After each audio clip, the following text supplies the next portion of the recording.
अच्छा, अगर आप कन्हैया कुमार जी से उनके खिताब के साथ वो जादुई नारे भी सुनना चाहते हैं तो आपको थोड़ा सा अपनी तरफ से उस जोश का इजहार करना पड़ेगा। अपनी जगह से खड़े होकर कन्हैया कुमार जी का इस्तकबाल कीजिए जोरदार तालियों से। बैठ जाइए, बैठ जाइए। ये ऐसे ही आपको उठक बैठक कराते रहेंगे। सरकार कहेगी कि कभी कागज दिखाइए, कभी दादाजी के दादाजी का नाम बताइए। ऐसे ही जनता परेशान है, कितना उठक बैठक कराइएगा। मेरी आवाज़ जहां तक पहुंच रही है, मुंब्रा के आप सभी निवासियों को, आदरणीय बुजुर्गों को, माताओं बहनों को, नौजवान दोस्तों को और प्यारे बच्चों को मैं अपना क्रांतिकारी सलाम पेश करता हूं। आपको जय भीम और लाल सलाम करता हूं। दोस्तों, मैं शायर नहीं हूं और मैं शेर भी नहीं हूं, मैं इंसान हूं। तो इंसानी फितरत ये होती है कि सिनेमा के बीच में अगर प्रचार आए तो अच्छा नहीं लगता है। लगता है क्या? तो आप लोग सब जो है शायरों को सुनने के लिए बैठे हुए हैं और अच्छा ठीक, तो मैं बस उसमें कुछ बात अपनी जोड़ना चाहता हूँ। सबसे पहली बात ये कि जब मैं यहाँ आ रहा था तो कई साथियों ने मुझे फ़ोन किया महाराष्ट्र के अलग अलग इलाकों से, कहा कि जब देश में ऐसा वक्त है, ऐसे हालात हैं, जब पूरा देश अपने हक और अधिकार के लिए लड़ रहा है, तब उस वक्त में मुशायरा होना कितना जायज़ है। मैं थोड़ी देर सोच में था और फिर मुझे जर्मनी में जो एक बड़ा खूंखार शासक हुआ था हिटलर, उसका दौर याद आया और उस वक्त के जो फनकार थे, जो कवि थे, जो लेखक थे, जो गायक थे, उन्होंने इस बात पर सहमति बनाई कि क्या जुल्मतों के दौर में भी गीत गाए जाएंगे, क्या अंधेरे समय में भी गीत गाए जाएंगे। हाँ, गाए जाएंगे, अंधेरे समय के बारे में ही गाए जाएंगे। तो आज जो पूरा देश रिपब्लिक मना रहा है, गणतंत्र को सेलिब्रेट कर रहा है, वैसे दौर में सिर्फ रैलियां आयोजित करने से ये लड़ाई नहीं जीती जा सकती है। अगर हम आज़ादी का मतलब समझते हैं तो आज़ादी का मतलब सिर्फ ये नहीं होता है कि 26 जनवरी और 15 अगस्त हमारे लिए एक रस्म अदायगी भर नहीं है। हमारे लिए वो आज़ादी को हम रोज सेलिब्रेट करना चाहते हैं। हमारा जो हक है, उस हक को, अपनी मोहब्बत को, यहाँ के पहाड़ से, मिट्टी से, नदी से, झरने से, तमाम तरीके की बोलियों से, हर इलाके के लोगों से प्रेम करने की बात है। और जो कहता है कि मैं देश प्रेमी हूँ, वो कभी ये नहीं कह सकता कि मैं इस समुदाय से नफरत करता हूँ तो मैं उस समुदाय से नफरत करता हूँ। क्योंकि जब आपको देश से प्यार है तो देश में रहने वाले लोगों से बनता है, और भारत में जो रहने वाले लोग हैं उनसे मोहब्बत करना, उनके हक और अधिकार के लिए खड़ा होना, यही देश प्रेम है, यही देशभक्ति है। ये बात हम लोगों को समझ लेनी चाहिए। एक सरकार बनी है देश में, वो सरकार अपना काम नहीं कर रही है, लोगों से उसके देशभक्त होने का प्रमाण पत्र मांग रही है, सर्टिफिकेट मांग रही है। पिछले 5 साल ये देश की जनता से देशभक्ति का सर्टिफिकेट मांगने में बिता दिए, अगला 5 साल ये आपके दादाजी के दादाजी का कागज मांगने में बिता देना चाहते हैं। इसीलिए जो लड़ाई है आज के दौर में, जो पूरे देश में लड़ा जा रहा है, वो लड़ाई हक की लड़ाई है और ये हर मोर्चे पे लड़ी जाएगी। यहाँ जो फनकार बैठे हैं, ये अपनी नज़मों, अपनी गज़लों से इसके खिलाफ लड़ेंगे। जो दुकानदार मेरी बात सुन रहे हैं, उनके दुकान पे जो ग्राहक आता है, उनको बता करके, समझा करके इस लड़ाई को लड़ेंगे। जो सरकारी दफ्तरों में काम करने वाले लोग हैं, वो अपने दोस्तों और पड़ोसियों से बात करके इस लड़ाई को लड़ेंगे। जो फिल्मकार हैं, वो फिल्म बना करके लड़ेंगे। और जो विद्यार्थी है, मुट्ठी तान कर आजादी का नारा लगा करके इस लड़ाई को लड़ेंगे। और आज जब पूरा देश रिपब्लिक डे मना रहा है, एक बड़ी शर्मनाक बात हम लोगों की जानकारी में आई जी। ये लोग आज के दिन व्हाट्सएप पे ये मैसेज चला रहे थे कि 1950 में जो संविधान बना उसमें सेकुलरिज्म शब्द नहीं था, इसीलिए 1950 में जो संविधान बना उसमें जब सेकुलरिज्म शब्द नहीं था तो इस सेकुलरिज्म शब्द को हम नहीं मानते हैं।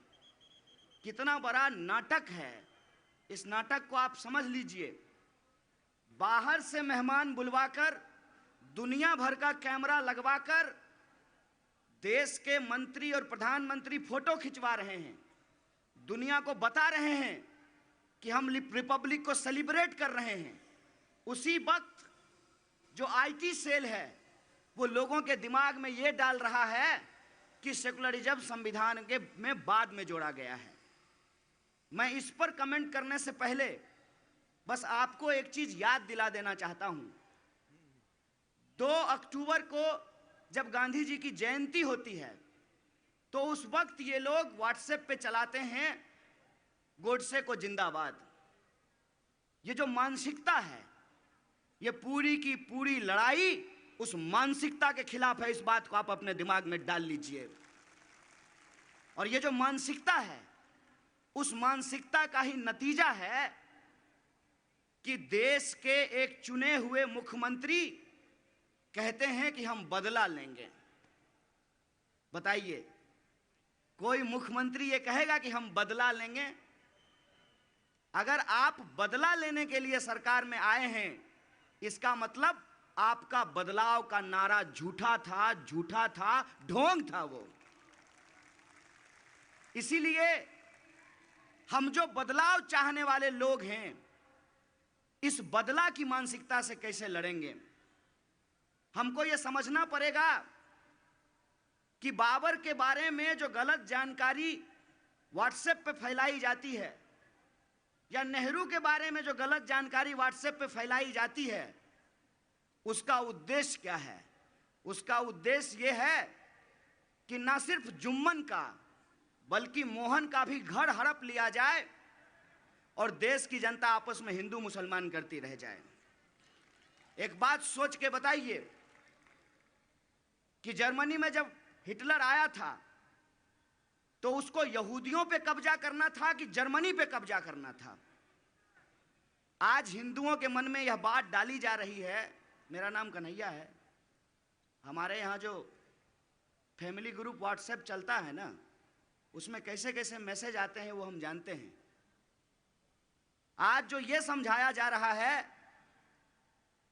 कि मुसलमान का प्रॉब्लम है, हिंदू को इससे घबराने की जरूरत नहीं है, तो मैं साफ साफ आप तमाम लोगों के सामने ये बता दूं कि ये जो CAA, NRC और NPR है, ये सिर्फ और सिर्फ मुसलमान को नहीं बल्कि इस देश के तमाम गरीब आवाम को परेशान करने के लिए लाई गई है। इस बात को आप समझ लीजिए। और एक छोटा सा सूत्र है, माने इसमें कोई रॉकेट साइंस नहीं है। ये वो सवाल नहीं है कि आप उसमें उलझ जाएं कि मुर्गी आया पहले कि अंडा। सीधा आप समझ लीजिए कि इनको CAA लाने की जरूरत क्यों पड़ी। अगर इनको CAA 2019 में लाना था तो इन्होंने नागरिकता संशोधन कानून 2003 में क्यों पास किया? CAA इनको इसलिए लाना पड़ा कि जो पूरे देश में ये NRC करना चाहते हैं NPR के द्वारा, उसमें से हिंदू आबादी को यह कंफ्यूज किया जा सके कि तुम मत घबराओ, तुमको तो सीएए के तहत नागरिकता दे देंगे, लेकिन यह समझ लीजिए कि नागरिकता दे देंगे ये मुंह से बोल रहे हैं, जैसे बोले थे कि 15 लाख रुपया आपके खाते में पहुंचा देंगे, 2 करोड़ नौकरी दे देंगे। इसकी समस्या क्या है उसको आप समझ लीजिए कि महज कागज के टुकड़े की गलती के चलते जिन लोगों ने, जिनके पुरखों ने अंग्रेजों से लड़ करके ये आजादी दिलाई, ये गणतंत्र बनाया, आज उनकी संतानों को उनके घरों से और उनके अधिकारों से बेदखल करने की कोशिश की जा रही है। इसीलिए इस लड़ाई में जो सबसे महत्वपूर्ण चीज है वो ये है कि जिनको लगता है कि हमको सीएए के तहत नागरिकता मिल जाएगी जब हमारा नाम एनआरसी और एनपीआर से बाहर होगा, तो कब दे देंगे? मान लीजिए कि कागज की गलती के चलते आपके परिवार में 2 लोगों का नाम है और 2 लोगों का नाम बाहर कर दिया गया है, तो जो 2 लोग बाहर हुए हैं क्या उनको सीएए के तहत हाथों हाथ नागरिकता दे दी जाएगी? 6 साल लगेगा। उस 6 साल में सरकारी दफ्तरों का चक्कर लगाना पड़ेगा, फिर जाकर के उसी 6 साल के भीतर आपको अपने संपत्ति का अधिकार, वोट देने का अधिकार और सभी मूलभूत अधिकारों को छोड़ना पड़ेगा। ये हिंदू आबादी को यह बात क्यों बोल रहे हैं? क्योंकि आसाम में 19 लाख लोगों में से जो 15 लाख गैर मुसलमानों का नाम बाहर हुआ, तो अमित शाह को लगा कि अब तो गद्दी पे नहीं बैठे रह पाएंगे क्योंकि वोट बैंक बिगड़ जाएगा। तो सीएए हिंदू आबादी को यह समझाने के लिए लाया गया कि देखिए ये नागरिकता छीनने के लिए नहीं, बाहर से जो लोग आएंगे प्रताड़ित होकर के गैर मुसलमान, उनको नागरिकता देने के लिए है। ये सबसे बड़ा झूठ है, सबसे बड़ा झूठ है।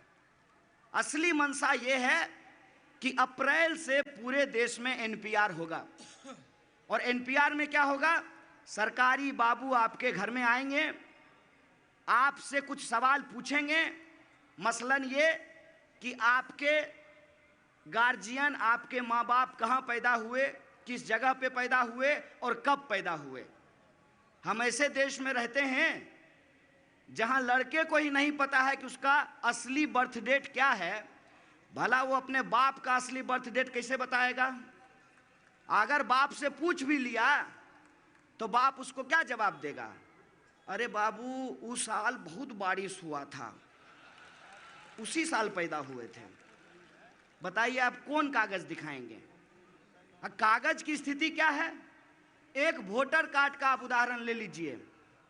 एक भी आदमी अपना वोटर आईडी में अपना चेहरा पहचान सकते हैं? चेहरा आपका रहेगा और नाम जो है आपकी पत्नी का उस पर चढ़ा हुआ रहेगा। जिंदा लोगों का नाम कट जाता है और मरे हुए लोगों का नाम जुड़ जाता है और वो वोट भी दे आते हैं।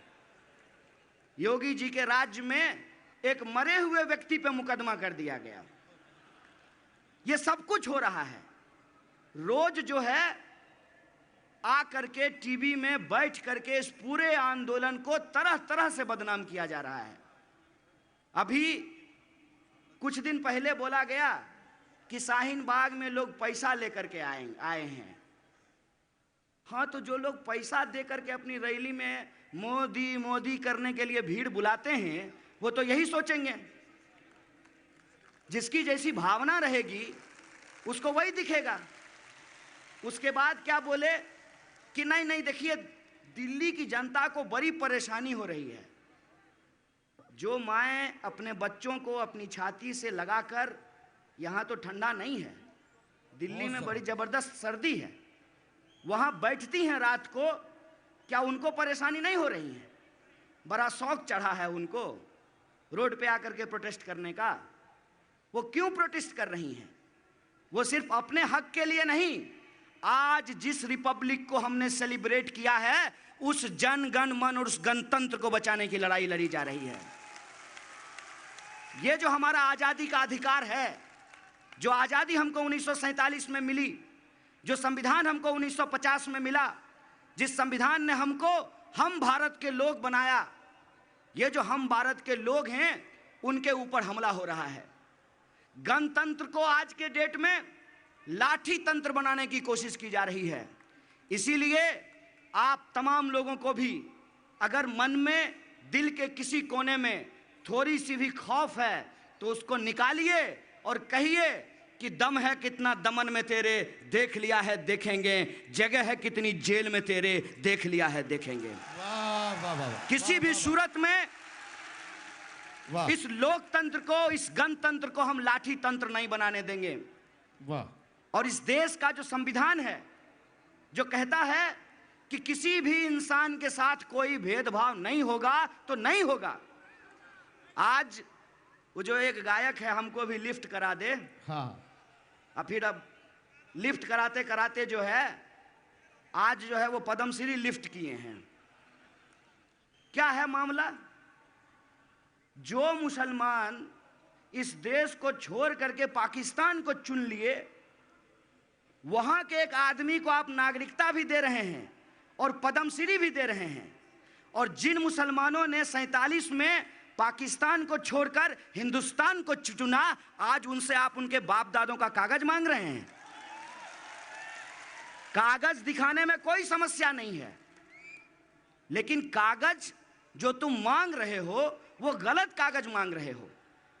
कागज अगर देखना है तो हम नौजवानों का BA, MA, MBA, BTech, PhD, polytechnic, उसका कागज देखो, उसकी डिग्री देखो और बताओ कि रोजगार कहां है। इसीलिए इस पूरी लड़ाई में 4 मुख्य बातों का हमको ध्यान में रखना है। पहला, गांधी को मानते हैं कि गोडसे को? गांधी को मानते हैं ना, तो इतना शर्मा के काहे बोल रहे हैं? गोडसे को मानने वाला शर्माता है, गांधी को मानने वाला नहीं शर्माता है। गांधी को मानते हैं ना? गांधी ने एक बड़ी शानदार बात कही थी कि कभी भी जनता हिंसा नहीं करती है। आप लोग क्या पत्थर लेके मीटिंग सुनने के लिए आए हैं? नहीं ना। किसी भी भीड़ में जो आम जनता होती है वो हिंसा करने के लिए नहीं जाती है। तो फिर हिंसा होता कैसे है?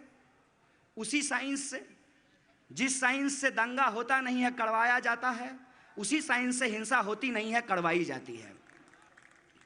पहला काम हम लोगों को यह दिमाग में रखना चाहिए कि किसी भी स्थिति में जो बिके हुए लोग हैं, अरे मुख्तार अब्बास नकवी है ना बीजेपी में जी, फिर कौन ऐसा चीज है जो इस देश में बिकता नहीं है? लेकिन इस हुक्मरान को आपको एक चीज बताना होगा कि तुम दुनिया की तमाम धन दौलत पैदा कर लोगे, लेकिन अगर हम इंसान हैं तो हमारे भीतर का इंसान और हमारा ईमान नहीं खरीद पाओगे। इसीलिए ये जब हक और ईमान की लड़ाई है तो उसमें ऐसे लोगों को पहचानना पड़ेगा कि जो आपके आंदोलन को गुमराह नहीं करे। अंग्रेजी में हम लोग एक बात कह रहे हैं सब लोग मिल करके, don't be silent and don't be violent.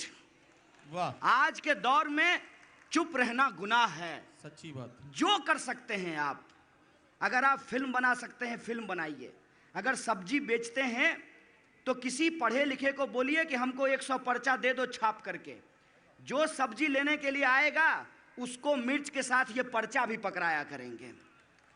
आप अगर घर घर जाकर के डीटीएच लगाते हैं तो उनसे जाइए, उनका लगाइए, उनको मेहनत कीजिए, और जब वो थैंक यू कहने लगें तो उनको कहिए कि हम अगली बार आकर के फिर आपका काम करेंगे।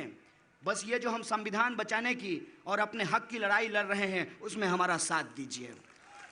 10 रुपया आप हमको कम दीजिए, लेकिन आज जो हमारे वजूद पे हमला है उसमें आप हमारे साथ खड़े होइए। जहां बैठे हैं, जिस स्थिति में हैं, लिख सकते हैं तो लिखिए, बोल सकते हैं तो बोलिए। भाषण देना आता है तो ठीक है, अगर नहीं देना आता है तो किसी और का भाषण अपने प्रोजेक्टर पे लगा करके नुक्कड़, चौराहों, गांवों, गलियों में लोगों को घूम घूम करके बताइए, तब जाकर के ये लड़ाई को हमको जीतना पड़ेगा। ये लड़ाई किसी चेहरे की मोहताज नहीं है, किसी मंच का मोहताज नहीं है, किसी नेता का मोहताज नहीं है, किसी पार्टी को सरकार से हटाने के लिए और किसी पार्टी को सरकार में बिठाने के लिए नहीं है। ये लड़ाई उस बात के लिए है कि इस देश में रहने वाले किसी भी आवाम को, हिंदू हो या मुसलमान, सिख हो या ईसाई, जिंदगी में कभी ये महसूस नहीं हो कि ये देश उनका नहीं है। ये देश सबका था, है और सबका ये देश रहेगा। ये वो लड़ाई है। जबरदस्त। इसीलिए आजाद देश में हम आजादी की बात बुलंदी से करेंगे और ढोंगी को चैलेंज करते हैं। ढोंगिया सुन लो, जितना तुमको पावर है ना, पावर, पूरा पावर लगा दो। तुम्हारा जो था ना मालिक, जो देश पे राज करने के लिए आया था, उसको भी इस देश की जनता ने खदेड़ करके भगाया था, तुमको भी भगाएंगे। याद रखना इस बात को। कितने लोगों को जेल में डाल दोगे? कितने लोगों को टीवी चला चला करके बदनाम कर दोगे? कितनी महिलाओं के बारे में बोलोगे कि 500 रुपया लेकर के प्रोटेस्ट करने के लिए आई हैं? कितने लोगों को तुम जिहादी बोलोगे? तुम जितना हमें जिहादी बोलोगे, हम उतना ही जोर से भगत सिंह का नारा, इनकलाब जिंदाबाद का नारा बुलंद करेंगे। जबरदस्त। ये देश हमारा है और इस देश पे जो आफत है, इस आफत से लड़ने की जिम्मेवारी भी हमारी है। इसीलिए जो तीसरा सबसे महत्वपूर्ण सवाल है, पहला कि सबको अपने व्यक्तिगत स्तर पे इस लड़ाई में शामिल होना पड़ेगा।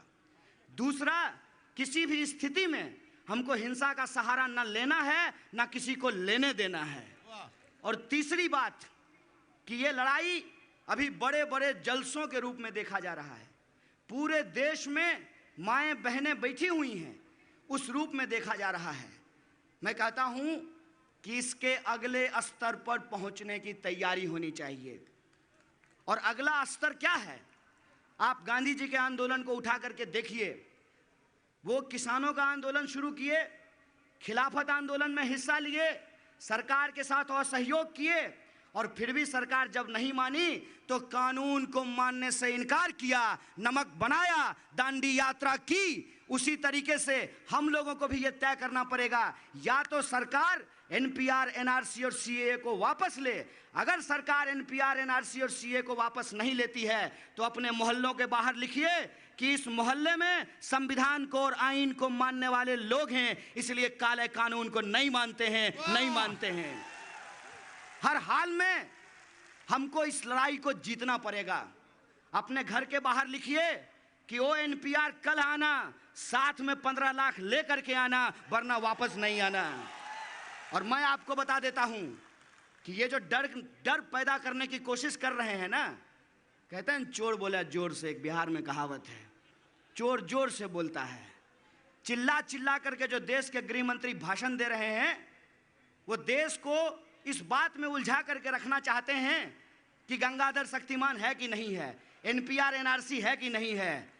तो उन मोटा भाई को हम कहना चाहते हैं, एनपीआर, एनआरसी का मामला तो हम समझ ही रहे हैं, हम यह भी देख रहे हैं कि आप अपना बेटा जो सस्ता फोटोकॉपी लगता है आपका, उसको आपने बीसीसीआई का सेक्रेटरी कैसे बनाया है।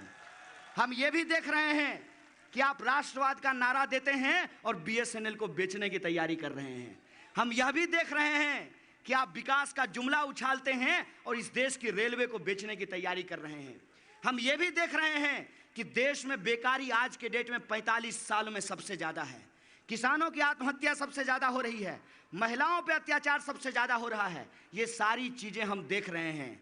इसीलिए जो माएँ आज निकली हैं एनपीआर, एनआरसी और सीए के खिलाफ, हमको पूरा भरोसा है स्मृति ईरानी की तरह फोटो खिंचवाने के लिए नहीं, बल्कि जब महंगाई होगी तो सचमुच अपना सिलेंडर लेकर के यही महिलाएं आएंगी फिर से लड़ने के लिए महंगाई के खिलाफ भी, और यही नौजवान आएंगे लड़ने के लिए बेकारी के खिलाफ भी। इसीलिए इस मंच से हम ये ऐलान, ये आह्वान करना चाहते हैं सरकार से कि सुन लो यह जुमला सरकार, हमें चाहिए रोजगार, नहीं चलेगा एनआरसी, सीएए, एनपीआर। इस बात को अपने दिमाग में डाल लीजिए।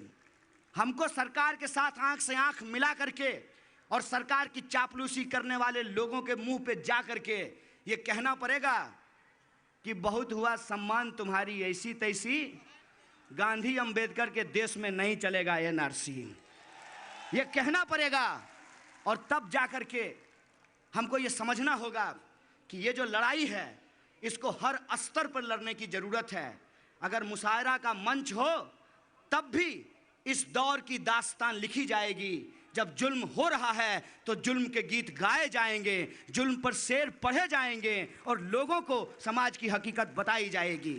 अगर ऑफिस में हैं वहाँ भी हक हुक की बात होगी, घर में हैं वहाँ भी हक हुक की बात होगी। और जनता जब जब इकट्ठा होती है तो जनता ने ये साबित किया है कि अगर हिटलर हार सकता है, अंग्रेज भाग सकता है, तो ये नकली चाणक्य क्या करेगा, इसको भी हराएंगे, लोकतंत्र को जिताएंगे। और इस रिपब्लिक डे पर आप तमाम लोगों को एक बार फिर से बधाई देते हुए शुक्रिया कहते अपनी बात को खत्म करता हूँ। शुक्रिया। इनकलाब जिंदाबाद, हमारी एकता जिंदाबाद। सर एक नारा सर प्लीज, एक नारा सर प्लीज, सर नारा कन्हैया भाई प्लीज सर।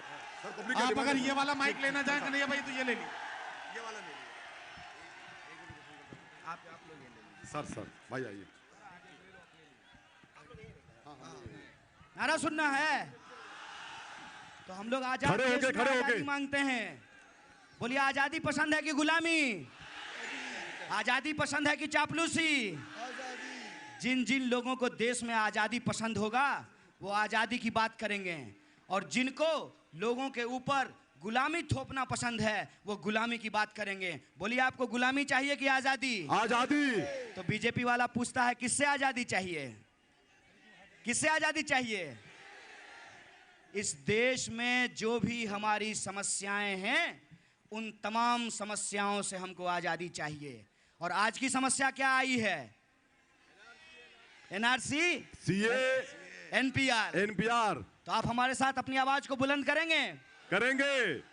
अरे हम क्या चाहते हैं? आजादी है हक हमारी, आजादी है जान से प्यारी आजादी। अरे सुन ले मोदी, आजादी तो साहब भी सुन ले, आजादी। हम नहीं डरेंगे, आजादी हम नहीं रुकेंगे, आजादी। हम नहीं झुकेंगे, आजादी हम लेके रहेंगे आजादी। आजाद देश में आजादी आजाद वाली, आजादी। अशफाक वाली, आजादी। तो बिस्मिल वाली, आजादी। फातिमा वाली, आजादी। तो फूले वाली, आजादी। तो बिरसा वाली, आजादी। अरे भगत सिंह की, आजादी। अंबेडकर वाली, आजादी। तो गांधी वाली, आजादी। है हक तुम्हारी, आजादी। है हक हमारी, आजादी। तो लड़के लेंगे, आजादी। तुम कुछ भी कर लो, आजादी। तुम पुलिस बुलाओ, आजादी। तुम डंडे मारो, आजादी। तुम गोली चलाओ, आजादी। तुम जेल में डालो, आजादी। हम नहीं डरेंगे। आजादी। अरे डरते किससे?